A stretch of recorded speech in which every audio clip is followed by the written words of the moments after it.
स्वागत है आप सभी का एक और नए वीडियो में। आज के वीडियो में हम लोग क्लास 10th के मैथ के छठे चैप्टर जिसका नाम त्रिभुज है, इनके हम लोग वीडियो यानी पार्ट 1 में हम लोग 20 सवाल कर चुके हैं और आज हम उनके आगे के जो सवाल है जो कि 21 से स्टार्ट होगा, इन सारे सवालों को आज के वीडियो में हम लोग हल करेंगे। तो चलिए हम लोग क्या करते हैं, एक एक करके सारे सवालों को बनाते हैं, हल करते हैं और समझते हैं। ठीक है, जहाँ जहाँ कॉन्सेप्ट आएगा हम सारे कॉन्सेप्ट को पहले डील करेंगे, उसके बाद आपको सारे सवाल बताते आगे निकलेंगे। ठीक है, आइए देखिए पहला सवाल देखेंगे। आज का पहला सवाल कहता है किसी त्रिभुज के दो भुजाओं के मध्य बिंदुओं को मिलाने यानी बिंदुओं को मिला दिया जाए तो यह रेखा है। अब ये रेखा के बारे में पूछा जा रहा है। देखिए सबसे पहली बात तो हम क्या करेंगे, एक त्रिभुज बनाते हैं। त्रिभुज हम बना लिए, ये हमारा त्रिभुज है। ठीक है, इसका नाम हम रख लेते हैं ए, बी और सी। क्या करा है, अब इसके आगे अगर हम लोग पढ़ते हैं तो कहता है त्रिभुज के दो भुजाओं के मध्य, जैसे एक भुजा ये हो गया, इसके मध्य यानी मध्य का मतलब बीच और इसका मध्य। ठीक है, दो भुजाओं के मध्य हम ले लिए, है ना, मध्य बिंदु को मिला दिया जाए। तो चलिए हम इनको मिला देते हैं। जैसे हम इसको मिला देते हैं तो कहता है यह रेखा है। यह रेखा जो होगा आप यहाँ से देखेंगे, अगर इसका नाम डी और ई कर दें तो देखेंगे कि डी ई जो होगा ये बीसी के क्या होंगे, समांतर होंगे। क्या हो जाएंगे, बीसी के समांतर हो जाएंगे। तो देखिए किस ऑप्शन में दिया गया है, कहता है कि तीसरी भुजा के असमांतर होंगे। तो असमांतर नहीं, समांतर होना चाहिए। क्या होना चाहिए, समांतर होना चाहिए।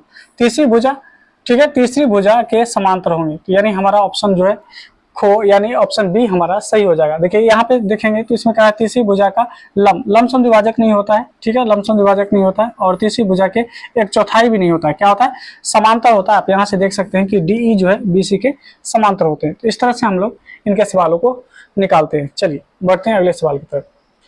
सवाल नंबर देखिए 22 में, 22 को भी पढ़ेंगे और समझेंगे, फिर हम लोग आंसर को चूज करेंगे। देखिए कहता है किसी समकोण शीर्ष से कर्ण पर, ठीक है, कर्ण पर खींचा गया लंब त्रिभुज को जिन दो, ठीक है, क्या करा है, त्रिभुज को जिन दो त्रिभुजों में विभक्त करता है वे, है ना, समरूप है और समान रूप है यानी असमरूप है, फिर करा बराबर है या असमान है।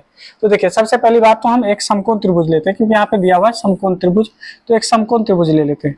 ये हमारा समकोण त्रिभुज है। ठीक है, राइट एंगल ट्रायंगल है। इसका नाम ए, बी और सी कर लेते हैं। ठीक है, अब देखिए यहाँ पे ये नहीं कहा गया है कि ये समकोण त्रिभुज जो है समद्विबाहु समकोण त्रिभुज है। समद्विबाहु अगर समकोण त्रिभुज कहता तो फिर हम जो है इसका दोनों साइड यानी ये साइड और ये साइड हम इक्वल लेते, लेकिन ऐसा नहीं कहा गया है। तो आपका साइड जो है छोटा बड़ा हो सकता है, उससे कोई फर्क नहीं पड़ेगा। ठीक है, अब देखिए ये जो शीर्ष लंब है, यहाँ से क्या कहा, कहता है शीर्ष यानी यहाँ से देखिए समकोण शीर्ष से कर्ण पर, तो ये हमारा कर्ण होता है। ये परपेंडिकुलर, ये हाइपोटेन्यूज है, ये आपका बेस है। अब देखिए इस पे क्या कर रहा है कि इस पे लंब डालेंगे।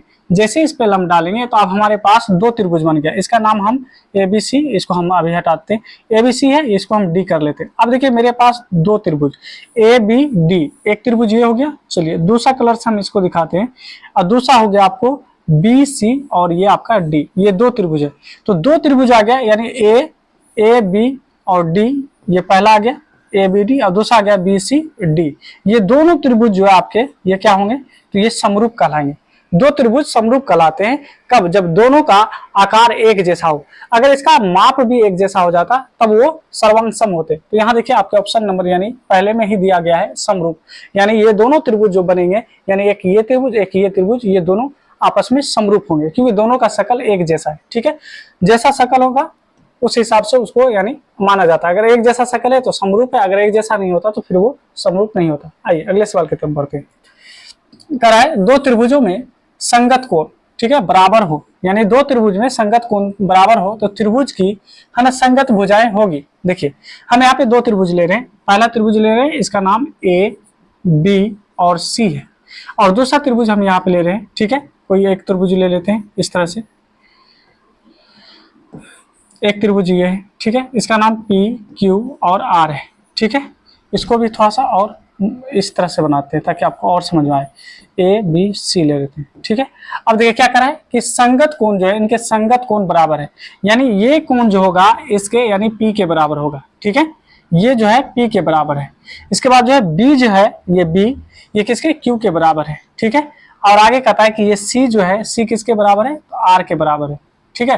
क्योंकि संगत कोण करा बराबर है तो इसकी संगत भुजा क्या होगी, तो याद रखेंगे कि संगत भुजा यानी ये जो आपका ए बी है और इसका जो पी क्यू है ये एक ही अनुपात में होगा। किस अनुपात में होगा, यानी एक ही अनुपात में होगा। तो अगर यहाँ पे एक होगा मान लीजिए, या ये इसको 2 माना जाए तो ये आपका 1 हो जाएगा, ये अगर 3 माना जाए, ठीक है।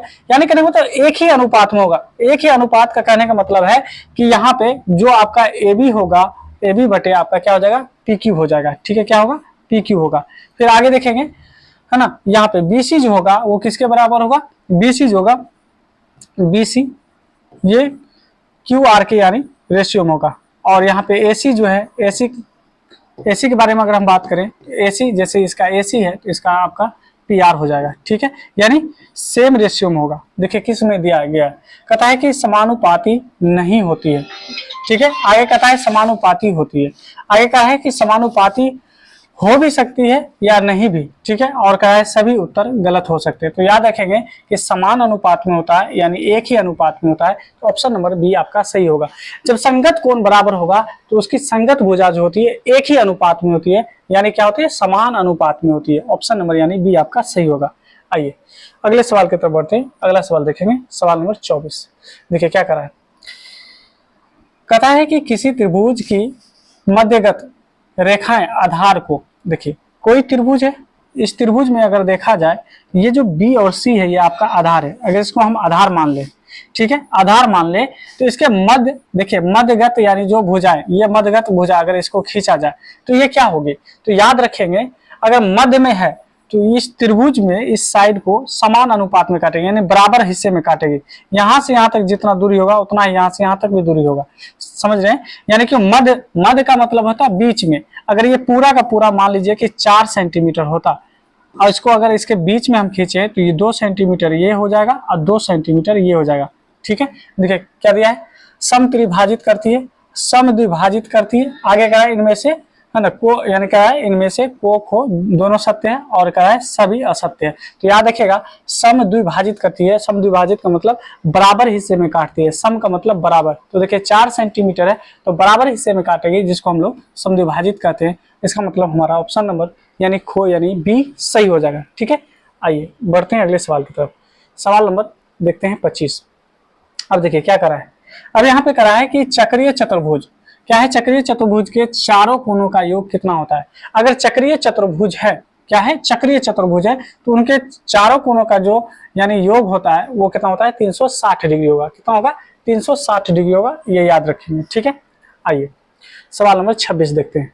26 में देखिए क्या करा है, सवाल करा है कि त्रिभुज एबीसी में ए क्या है, समद्विभाजक यानी एडी सम्मुख जो है बीसी को डी पर मिलाती है, ठीक है। यदि AC बराबर इतना दिया है यानी 4.2 और DC बराबर 6 दिया गया है, तब कहा है कि BC का मान 10 सेंटीमीटर हो तो AB की लंबाई क्या होगा। सबसे पहली बात, जब तक आप फिगर नहीं बनाते हैं, है ना, जब तक आप फिगर नहीं बनाएंगे तब तक आप ये सवाल नहीं समझ पाएंगे। तो देखिए सबसे पहली बात क्या करेंगे, हम लोग एक त्रिभुज बना लेते हैं। त्रिभुज बना लिए जिसका नाम क्या है, ABC। A है, B है और फिर C है। देखिए क्या कहा, एंगल A जो है, एंगल A क्या है, समद्विभाजक है। यानी समद्विभाजक मतलब ये 2 बराबर हिस्से में काट रहा है। इसको कोई अगर काटेगा तो 2 बराबर हिस्से में, जितना ये होगा उतना ही ये होगा, यानी बराबर में होगा। और AD, A से क्या है, ये D है। यहाँ देखिए A और D, ठीक है। आगे बढ़ते हैं, सम्मुख भुजा यानी BC को, यानी ये जो B और C है इसी पर क्या है, AD है, यानी D जो है मिलती है। देखिए इसी पे D मिल रही है, BC पे मिल रही है, कोई दिक्कत की बात नहीं। अब कहा है कि AC का मान 4 कितना है, 4.2 है। A और C का जो मान है वो कितना है, 4.2, ठीक है, सेंटीमीटर। DC कितना है, तो DC आपका है 6 सेंटीमीटर। कितना है, D से C के बारे में अगर हम बात करें, D से C के बारे में बात करें, ये कितना है, तो ये हो जाएगा आपको 6 सेंटीमीटर, ये है 6 सेंटीमीटर। ओके आगे देखिए, कहता है कि BC जो है, B से C क्या है, B से C 10 सेंटीमीटर है। B से लेकर और C तक, यहाँ तक अगर देखें ये कितना है, ये 10 सेंटीमीटर है, ठीक है। आगे कह रहा है कि AB की लंबाई बताइए, यानी A से B की लंबाई क्या होगा ये बताने के लिए कह रहा है। देखिए सबसे पहली बात तो ये जानिए कि B से C तक 10 है और इसमें देखिए D से C आपको यानी 6 दिया हुआ है, तो इसका मतलब ये कितना होगा, 10 में से 6 घटा लीजिए, ये हो जाएगा 4 सेंटीमीटर, ठीक है, क्योंकि टोटल को जोड़ेंगे तो 10 ही आना चाहिए, 6 यहाँ पे दिया हुआ था तो 4 यहाँ पे आएगा।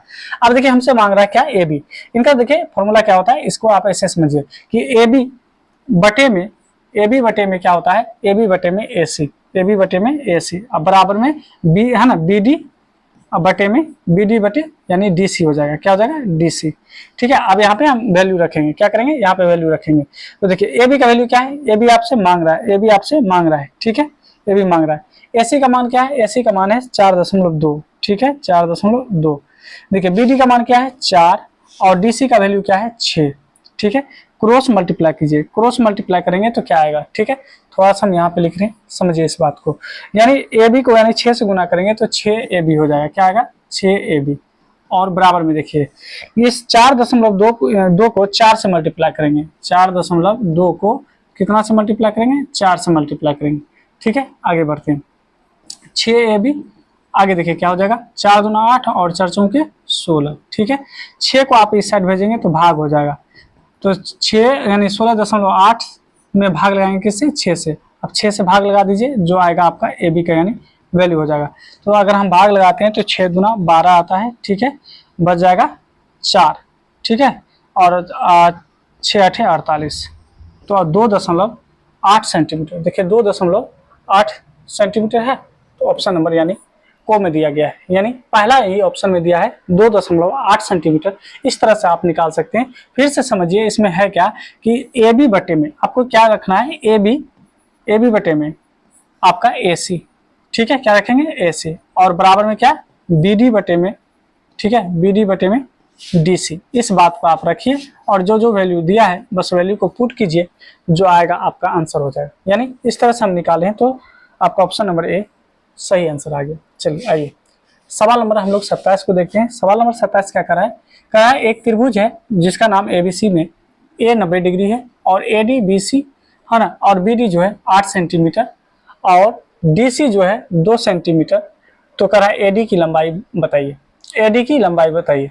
चलिए आइए पहले कहता है ए बी सी में ए 90 डिग्री है, क्या है, ए बी सी में ए 90 डिग्री है, तो हम ऐसे नहीं बना लेते हैं, इसका नाम ए है, इसका नाम बी रख लेते हैं, इसका नाम सी रख लेते हैं।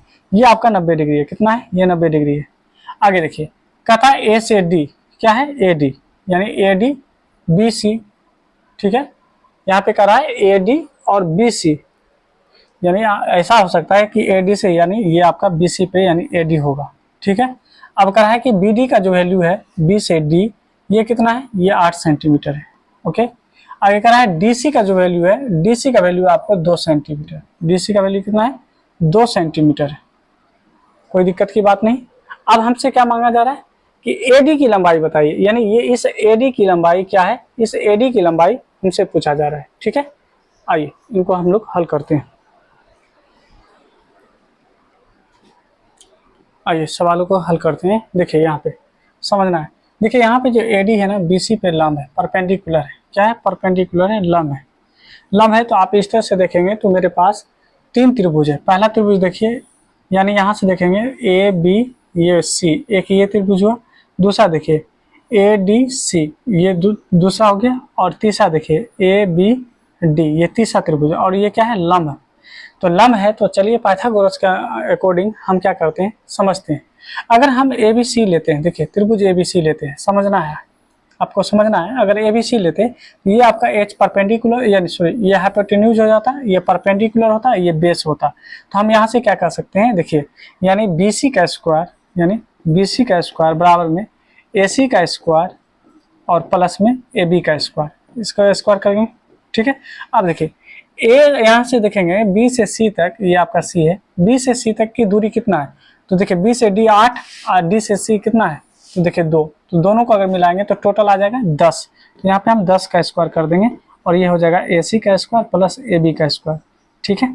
आगे इसको अगर हम बढ़ाएं तो कह सकते हैं 100 A C square plus A B square, समीकरण इसको 1 समझ लीजिए, ठीक है। आइए अब दूसरे त्रिभुज में लेते हैं, ये इस वाले त्रिभुज में, कौन सा, तो देखिए त्रिभुज ए डी सी में, यानी अगर हम देखें त्रिभुज ए डी सी में ले तो देखिए इसमें क्या हो जाएगा, ये हो जाएगा आपका परपेंडिकुलर, यानी ये परपेंडिकुलर है, ये आपका परपेंडिकुलर होगा, ये आपका बेस होगा, ये आपका हाइपोटेन्यूज हो जाएगा, यानी कर्ण हो जाएगा। यानी यहाँ पे हम कह सकते हैं कि ए सी का स्क्वायर बराबर में ए डी का स्क्वायर और प्लस डी सी का स्क्वायर, डी और सी का स्क्वायर। अब देखिए ए सी का स्क्वायर और यहाँ पे देखिए ए डी का स्क्वायर और यहाँ पे डी सी जो है डी से सी तक देखेंगे तो 2 सेंटीमीटर है, तो 2 का स्क्वायर कर दीजिए। तो यहाँ हो जाएगा ए सी का स्क्वायर बराबर में ए डी का स्क्वायर और प्लस में 4, इसको समीकरण 2 मान लीजिए। ठीक है, आइए आगे समझते हैं। अब हम क्या करेंगे, त्रिभुज तीसरे त्रिभुज में लेंगे जिसका नाम है ए बी डी, यानी ए से बी, बी से डी। अगर हम इसमें लेते हैं ए बी डी में लेते हैं तो आप देखिए क्या कर सकते हैं। यहाँ पे ए बी डी, यहाँ पे अगर देखेंगे ये आपका परपेंडिकुलर है, ये आपका बेस है, ये आपका हाइपोटेन्यूज है। हाइपोटेन्यूज क्या हो गया, ए बी, यानी ए बी का स्क्वायर बराबर में ए डी का स्क्वायर और प्लस में यानी बी डी का स्क्वायर, बी और डी का स्क्वायर। ए बी का स्क्वायर रहने दीजिए, ए डी भी रहने दीजिए क्योंकि इसका वैल्यू नहीं दिया हुआ। बी डी का वैल्यू कितना है, बी से डी आपको 8 दिया है, तो 8 का स्क्वायर करेंगे तो यहाँ पे हो जाएगा ए बी का स्क्वायर बराबर में ए डी का स्क्वायर और 8 गुना 8 करेंगे तो 64 हो जाएगा। समीकरण 3 इसको मान लीजिए। अब देखिए अगर आप यहाँ पे कुछ देख पाते हैं, समझ पाएंगे हम लोग। देखिए ए बी, अगर यहाँ पे देखें क्या कर सकते हैं हम लोग, यहाँ पे देखिए ए बी का वैल्यू हम ले सकते हैं। कहाँ से ले सकते हैं, यहाँ से देखिए ए बी का वैल्यू क्या है, ए बी बराबर अगर हम यहाँ से ले ए बी का स्क्वायर ले, ध्यान देंगे ए बी का स्क्वायर लेंगे तो ए सी को अगर हम इस साइड भेज दें तो 100 माइनस ए सी का स्क्वायर बराबर में क्या हो जाएगा, ए बी का स्क्वायर। होगा या नहीं होगा, आसानी से आप कर सकते हैं कि हम इतना ले सकते हैं। तो यहाँ पे हम किसका वैल्यू ले रहे हैं, ए बी का वैल्यू ले रहे हैं, यानी 100 माइनस क्या हो जाएगा, ए सी का स्क्वायर, ए सी का स्क्वायर बराबर में देखिए ये हो जाएगा आपका, कोई दिक्कत नहीं, ए सी का स्क्वायर। अब यहाँ देखिए ये हो जाएगा ए डी का स्क्वायर और प्लस में 64। अब देखिए यहाँ पे 100 हो गया, 100 के बाद माइनस, देखिए ए सी का भी वैल्यू हम ले सकते हैं। ए सी बराबर क्या दिया है, ए डी माइनस 4 क्या दिया है, यहाँ पे हम ले सकते हैं ए डी का स्क्वायर है ना, और यहाँ पे प्लस 4 हो जाएगा और बराबर में ए डी का स्क्वायर और 64। ठीक है, आप ध्यान दीजिए ये हो जाएगा 100 माइनस ए डी का स्क्वायर माइनस 4 और बराबर में ए डी का स्क्वायर और प्लस 64। थोड़ा सा ध्यान देंगे, ये 100 है, ये माइनस 4 है, इस 64 को इधर लेके आइए तो ये भी माइनस आपका 64 हो जाएगा। इधर ए डी का स्क्वायर पहले से ये वाला है, पहले से दिया हुआ, इस माइनस वाले को इधर ले जाएंगे तो प्लस हो जाएगा ए डी का स्क्वायर। अब देखिए 100 में से यानी 64 और माइनस 4 यानी 68 को अगर घटा लेते हैं तो 32 आता है, तो 32 बराबर में एक एडी हो जाएगा 2 एडी का स्क्वायर। ठीक है, अब देखिए 16 का आधा अगर करते हैं, सॉरी 32 का आधा करते हैं तो 16 आता है। तो यहाँ से हम कह सकते हैं कि मेरे पास यानी 16 बराबर में ए डी स्क्वायर है। ठीक है, स्क्वायर इधर आएगा तो रूट लग जाएगा, 16 का रूट लगेगा ए डी, यानी ये हो जाएगा माइनस प्लस 4 बराबर में ए डी। ठीक है, तो देखिए ए डी का वैल्यू कितना आएगा 4, किस ऑप्शन में, तो यहाँ ऑप्शन नंबर यानी बी में दिया गया है, जो कि हमारा सही होगा। ठीक है, तो ऐसे सवाल इस तरह से हम लोग बनाते हैं। ये अक्सर जो है सब्जेक्टिव सवाल यानी होते हैं, जो कि आपके सब्जेक्टिव 2 नंबर वाले सवाल में पूछे जाते हैं। ठीक है, यहाँ ऑब्जेक्टिव में है, कोई बात नहीं, आप लोग बनाइए और इसको समझिए। आइए सवाल नंबर हम लोग बढ़ते हैं 28 पे। 28 क्या है, देखिए कहता है यदि दो समकोण त्रिभुजों में एक त्रिभुज का कर्ण तथा, ठीक है, एक भुजा दूसरे त्रिभुज के कर्ण तथा एक भुजा के समानुपाती हो तो दोनों त्रिभुज समरूप होते हैं। ठीक है, इस समरूपता की कौन सी यानी कसौटी को कहा जाएगा। देखिए अगर मेरे पास 2 त्रिभुज है, ठीक है, यहाँ समझिए, इसका नाम ए है, बी है और सी है, और हमारे पास एक और त्रिभुज है जिसका नाम पी है, क्यू है और आर है। ठीक है, और इस ये क्या दिया है, समकोण दिया है। यहाँ पे पहले ही बोल दिया है कि दोनों क्या है, समकोण है। क्या है, दोनों समकोण है। और क्या करा है, त्रिभुज की कर्ण, तो कर्ण कहते हैं इसको, ये कर्ण और ये कर्ण। ठीक है, तथा एक भुजा, यानी एक भुजा क्या है, कोई एक भुजा ले लीजिए, हम ये भुजा ले लेते हैं, एक भुजा ये। अब देखिए हमारे पास क्या आ गया, यानी कर्ण आ गया, एक साइड आ गया और आपके पास एंगल आ गया, यानी कर्ण है, एक साइड है और एंगल है। इसी को हम लोग कहते हैं RHS, यानी राइट एंगल हाइपोटेन्यूज साइड। तो देखिए एक राइट एंगल मिल गया 90 डिग्री, हाइपोटेन्यूज यानी आपको कर्ण मिल गया और एक साइड मिल गया। तो देखिए RHS हो जाएगा, जो कि ऑप्शन नंबर ए में दिया गया है, हमारा RHS सही हो जाएगा। चलिए बढ़ते हैं सवाल नंबर 29 की तरफ। 29 क्या कर रहा है सुनिए, कहता है कि 2 समरूप त्रिभुज के क्षेत्रफल क्रमशः, दो समरूप त्रिभुज के क्षेत्रफल क्रमशः कितना दिया है 100 सेंटीमीटर और दिया हुआ है क्या है 49, ठीक है 49 सेंटीमीटर स्क्वायर, ठीक है। आगे करा है कि यदि त्रिभुज की ऊंचाई 5 सेंटीमीटर हो तो दूसरे त्रिभुज की संगत ऊंचाई कितनी होगी, यानी दूसरे त्रिभुज की संगत ऊंचाई कितनी होगी आपसे यानी पूछा जा रहा है। तो याद रखेंगे कि इसको हम क्या करते हैं 100/49 और यहाँ पे एक दिया हुआ 5 सेंटीमीटर, एक ऊंचाई को h मान लीजिए, एक ऊंचाई को क्या मानेंगे h मान लेंगे, ठीक है। अब देखिए यहाँ पे जो आपको दिया गया है या कहने का मतलब जो क्षेत्रफल दिया गया है इसमें आप रूट लगा दीजिए, क्या लगाएंगे रूट लगा देंगे। ये हो जाएगा आपका 10 × 10 100 होता है, 7 × 7 49 होता है, बराबर में 5 बटे क्या आ जाएगा h। अब देखिए यहाँ से भी आप काट सकते हैं 5 × 5 5 दूना 10, ठीक है। अब देखिए ये आपका h है, h को 2 से गुना करेंगे तो आपको क्या मिलेगा 2h। उसके बाद देखिए 7 को 1 से गुना करेंगे तो 7 मिलेगा, h बराबर में क्या होगा तो 7 बटे में 2 यानी 3.5। 7 का आधा कितना होता है 3.5 होता है। देखिए किस ऑप्शन में 3.5 है, यानी ऑप्शन नंबर आपका ए सही हो जाएगा, ठीक है। आइए सवाल नंबर यानी हम लोग 30 की तरफ बढ़ते हैं। सवाल नंबर 30 क्या है, देखिए कथा है यदि समरूप त्रिभुजों के क्षेत्रफल 100 यानी इस बार 100 सेंटीमीटर है और जो आपके पास 64 सेंटीमीटर है, ठीक है। अगर छोटी त्रिभुज की एक है ना माध्यिका कितना है, एक माध्यिका आपके पास जो है 5.6 सेंटीमीटर है तो बड़े त्रिभुज की संगत माध्यिका क्या होगी। सेम बात करना है, जो बात अभी हम जस्ट पिछले वाले सवाल में किए थे यही बात हमको इसमें भी लेना है, ठीक है। 5.6 और माध्यिका के लिए हम कुछ भी ले लेते हैं, ठीक है, x मान लेते हैं, माध्यिका को x मान लेते हैं। इसमें क्या बोले थे रूट लगा दीजिए, 10 × 10 100 और 8 × 8 64 होता है, ये है ना कितना हो जाएगा 6.5 और x, ठीक है। क्रॉस मल्टीप्लाई कीजिए, x को 10 से गुना करेंगे तो 10x हो जाएगा और जब हम 8 को 56 से यानी 5 यानी 6 से गुना करते हैं तो कितना आएगा, देखिए 8 × 6 = 48 हासिल 4 और 8 × 5 = 40 4 44, ठीक है। इस तरह से करते हैं तो मेरे पास x का जो वैल्यू आएगा वो आएगा 44.8 भागा 10 बराबर में 4.48, ठीक है। क्या 4.48 है, नहीं है, नहीं है तो कुछ गड़बड़ जरूर हुआ है, ठीक है। देख लेते हैं इसको, देखिए हम थोड़ा सा मिस्टेक किए मिस्टेक क्या किए ध्यान दीजिए। देखिए क्षेत्रफल जो दिया गया 100 बटे यानी 64 दिया हुआ है, ठीक है। हम क्या किए थे, हम ले लिए थे माध्यिका 6.5 बटे x। देखिए ऊपर जो है बड़ी माध्यिका, ऊपर में बड़ी माध्यिका रहेगा लेकिन दिया क्या है छोटी है ना त्रिभुज की यानी माध्यिका दिया है, तो छोटी त्रिभुज की माध्यिका नीचे होगा तो ये हो जाएगा 5.6 और x ऊपर ले लीजिए, इसका रूट लगा दीजिए। एक्चुअली रूट का कैसे आता है, हम रूट क्यों लगा रहे हैं क्योंकि इसका स्क्वायर होता है, जब स्क्वायर को इस साइड लाएंगे तो वो रूट ही लगेगा, यानी जब इस साइड लाएंगे तो रूट लगेगा, जब रूट लगेगा तो हम यहाँ से स्क्वायर हटा देते हैं, इसीलिए हम यहाँ पे रूट लगा देते हैं। तो 10 का हो जाता है 10 × 10 100 और 8 × 8 हो जाएगा 64, ये कितना आ जाएगा x बटे 5.6। अगर आप काटना चाहें तो काट सकते हैं, 8 × 8 8 × 7 = 56 यानी 0.7।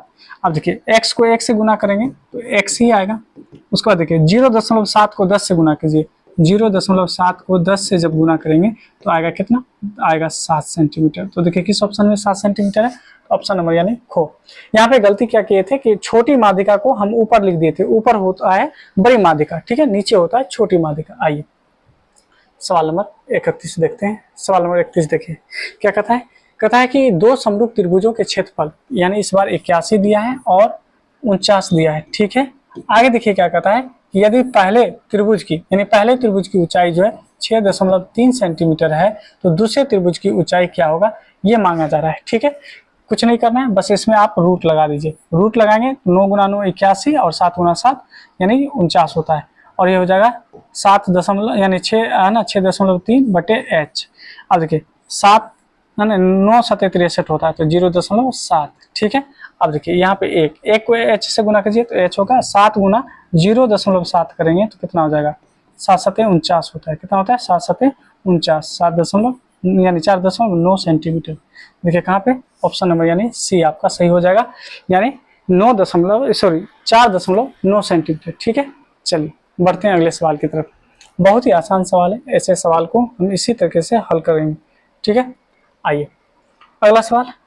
ये तो और बेहद ही है ना सरल सवाल है। देखिए कहता है दो समरूप त्रिभुज की भुजाएं क्या है, भुजा दिया हुआ 1:2 में, तो कह रहा है तो क्षेत्रफल। क्षेत्रफल के लिए आपको बताए थे जब क्षेत्रफल बोले तो इसका स्क्वायर कर दीजिए। क्या करेंगे, स्क्वायर। 1 गुना 1 1 ही होगा, 2 गुना 2 4 होगा। देखिए 1:4 किस ऑप्शन में, यानी ऑप्शन नंबर यानी आपका वो सही हो जाएगा, ऑप्शन नंबर ए सही होगा। आइए फिर देखिए सेम सवाल है। यहाँ पे देखिए क्या कहा है कि दो समरूप है ना, समरूप त्रिभुजों के क्षेत्रफल का अनुपात, इस बार क्षेत्रफल का अनुपात दिया है 64.25। देखिए ये हम पहले ही वीडियो के पहले पार्ट में ये सारी चीज को डिस्कस कर चुके हैं। आप बताइए इसमें क्या होगा, जब आपको क्षेत्रफल दिया हो और भुजा भुजा पूछे, क्या पूछे, भुजा पूछे, तो ये सारी बात हम बताएं, इस पे रूट लगा दीजिए। क्या लगाएंगे, रूट। 8 गुना 8 64 होता है और 5 गुना 5 25 होता है। और इसी अनुपात को अगर भाग के रूप में लिखेंगे तो 8/5 हो जाएगा। देखिए किस ऑप्शन में है, 8/5, 8/5 ऑप्शन नंबर यानी आपका सी सही हो जाएगा। ठीक है, आइए सवाल नंबर हम लोग 35 करते हैं, 34 करते हैं। 34 में क्या है, दो समरूप त्रिभुजों के क्षेत्रफल जो है इस बार दिया है कितना है, 121 और आपको दिया हुआ है कितना, 144। ठीक है, तो कह रहा है इनकी भुजा का अनुपात क्या होगा। भुजा का अनुपात तो आप क्या करेंगे, हम अनुपात यानी भुजा जब आपको क्षेत्रफल दिया हो, क्षेत्रफल से भुजा पे जब आए तो रूट लगाया जाता है। क्या लगाया जाता है, रूट। 11 गुना 11 121 होता है, 12 गुना 12 144 होता है। तो देखिए 11:12 कहाँ है, 11:12, जो कि ऑप्शन नंबर आपका यानी पहला ही दिया हुआ है, यानी ऑप्शन नंबर ए आपका सही होगा। आइए सवाल नंबर 35 क्या करें देखेंगे।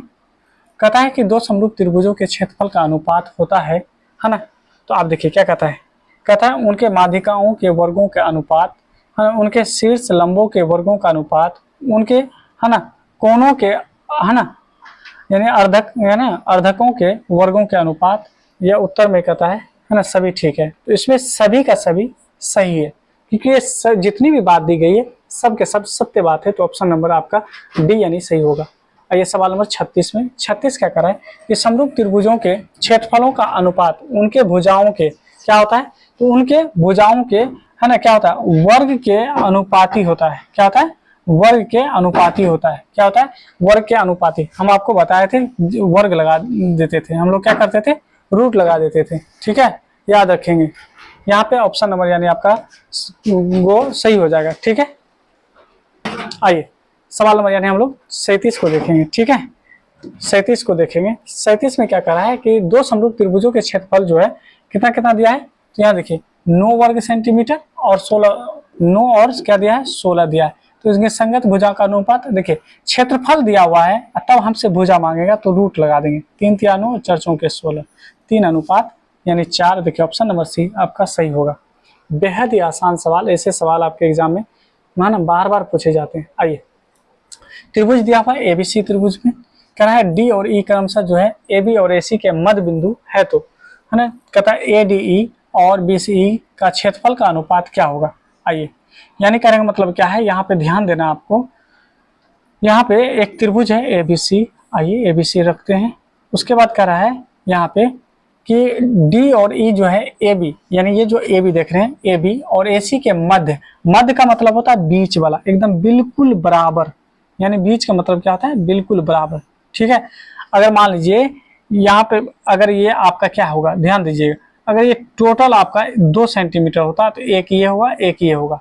ठीक है, अगर 2 सेंटीमीटर, अगर ये टोटल 4 होता तो 2-2 के अनुपात में काटता। मध्य का मतलब होता है आधा कर देना, है ना, समझिए। अगर यहाँ से लेके यहाँ तक एक है, 1 सेंटीमीटर है, क्या है, 1 सेंटीमीटर है मान लीजिए, तब ये क्या होगा 0.5 सेंटीमीटर, 0.5 सेंटीमीटर। अगर ये 2 सेंटीमीटर का होता फिर हम यहाँ पे 1-1 सेंटीमीटर लिखते, कितना कितना, 1-1 सेंटीमीटर लिखते, 1 और 1 लिखते। ठीक है, अब देखिए तो यहाँ पे कह रहा है कि त्रिभुज बन रहा है क्या, ए डी ई, ए अगर डी ई, यहाँ देखिए पहला त्रिभुज ए डी ई, एक त्रिभुज ये हो गया। ठीक है, दूसरा देखिए त्रिभुज क्या है, तो दूसरा त्रिभुज हो जाएगा A B C, A B C. अब थोड़ा सा यहाँ पे ध्यान दीजिएगा, अगर ए डी ई के बारे में बात करते हैं तो 1 सेंटीमीटर कितना आया, 1 सेंटीमीटर। लेकिन हम जैसे ए बी सी के बारे में बात करेंगे तो ये पूरी भुजाएगा, यहाँ से यहाँ तक 1 और यहाँ से यहाँ तक 1, तो 1-1 कितना हो जाएगा, 2, कितना का 2। और इसका क्षेत्रफल का अनुपात मांग रहा है, तो क्षेत्रफल का अनुपात में स्क्वायर कर देते हैं। तो 1 का स्क्वायर 1 ही होता है, 2 का स्क्वायर 2 दूना 4 होता है। तो देखिए 1/4 किस ऑप्शन में 1/4, तो 1/4 आपका ऑप्शन नंबर यानी गो यानी सी आपका सही हो जाएगा। ठीक है, बढ़ते हैं अगले सवाल, सवाल नंबर 39 पे। ठीक है, आइए कहता है यहाँ पे कि दो समरूप त्रिभुजों की संगत ऊंचाई कितना है 6 और आपको 9 दिया हुआ है, 6 और 9 दिया है। तो क्षेत्रफलों का अनुपात आपसे पूछा जा रहा है कि क्षेत्रफलों का इसका अनुपात कितना होगा, ये आपको बताना है। ठीक है, क्षेत्रफल का अनुपात कितना हो जाएगा, तो यहाँ पे आप देखेंगे। ठीक है, क्षेत्रफल का अनुपात कितना हो जाएगा, तो ऑप्शन नंबर में अगर देखें तो 9/4 और 4/9 और 2 कितना दिया है 2/3 और 3/2 दिया गया है। चलिए आइए इनके ऊंचाई का अनुपात ज्ञात करते हैं। तो अभी हम बताए थे जो एरिया होता है, एरिया जो होता है, एरिया अगर एरिया ABC अगर दो त्रिभुज है, मान लीजिए पहला आपका ABC है, दूसरा त्रिभुज यानी PQR ले लेते हैं, ये ऊंचाई H1 और H2। ठीक है, ऊंचाई H1 और H2 है, तो इसका यानी क्षेत्रफल पूछा जा रहा है। तो क्षेत्रफल होता है भुजा का स्क्वायर। क्या होता है, भुजा का स्क्वायर। यहाँ पे देखिए अगर ये H1 ये H2 है, हो जाएगा 6/9 और इसका क्या हो जाएगा स्क्वायर हो जाएगा, इसका होल स्क्वायर हो जाएगा। तो 6 गुना 6 36 और 9 गुना 9 81 हो जाएगा। ठीक है, अगर देखें तो यहाँ 9 से कटता है, 9 चौके 36 और 9 9 81, तो कितना हो जाएगा 4/9, अर्थात कहने का मतलब 4:9। देखिए 4/9 कहाँ है, 4/9 आपका ऑप्शन नंबर यानी वो आपका सही हो जाएगा। ठीक है, क्योंकि एरिया से हमको भुजा निकालना है, तो भुजा का क्या होता है स्क्वायर करेंगे तभी जाके निकलेगा। और इस तरह से हम निकालते हैं, क्योंकि 6 पहला का 6 दिया, दूसरा का 9 दिया है, स्क्वायर करेंगे तो 6 गुना 6 36 होगा, 9 गुना 9 81 होगा। 9 ये डिवाइड हो रहा है, 9 से डिवाइड हो रहा है, 9 चौके 36 और 9 गुना 9 81, तो 9 यानी आपको हो जाएगा 4/9, ऑप्शन नंबर यानी बी आपका सही हो जाएगा। आइए सवाल आज का यानी आखिरी सवाल लेंगे। ठीक है, आज का आखिरी सवाल रखेंगे, इससे आगे के सवाल को हम लोग वीडियो पार्ट 3 कर लेंगे। कहता है यहाँ पे कि दो समद्विबाहु त्रिभुजों के शीर्ष है ना कोण समान है। ठीक है, जैसे कहने का मतलब ये देखिए समद्विबाहु त्रिभुज है। समद्विबाहु त्रिभुज का मतलब होता है जिसकी दो भुजा बराबर, जैसे ये भुजा और ये भुजा आपस में बराबर है। ठीक है, एक ये हो गया, एक ये हो गया, मान लीजिए ये भुजा बराबर है। आगे कह रहा है कि शीर्ष कोण समान है, यानी ये कोण और ये कोण बराबर है, और उनके क्षेत्रफलों का अनुपात कितना है 16 अनुपात यानी 25 है। उनके संगत भुजाओं का अनुपात कुछ नहीं, बस स्क्वायर लगा दीजिए, क्योंकि भुजा क्षेत्रफल से जैसे भुजा पूछेगा स्क्वायर लगा दीजिए, तो 4:5 हो जाएगा। ठीक है, इसी को हम 4/5 लिखते हैं। देखिए किस ऑप्शन में 4/5 है, तो 4/5 ऑप्शन नंबर यानी आपका डी हो जाएगा। तो आज के वीडियो में इतना ही रखेंगे, और इससे आगे के सवाल जो है वीडियो पार्ट 3 में लेके आएंगे। तब तक आप हमारे चैनल से जुड़े रहें। अब तक अगर सब्सक्राइब नहीं किए तो चैनल को सब्सक्राइब कर दें, और सारे वीडियो को आप रेगुलर देखते रहें। मिलते हैं नेक्स्ट वीडियो में।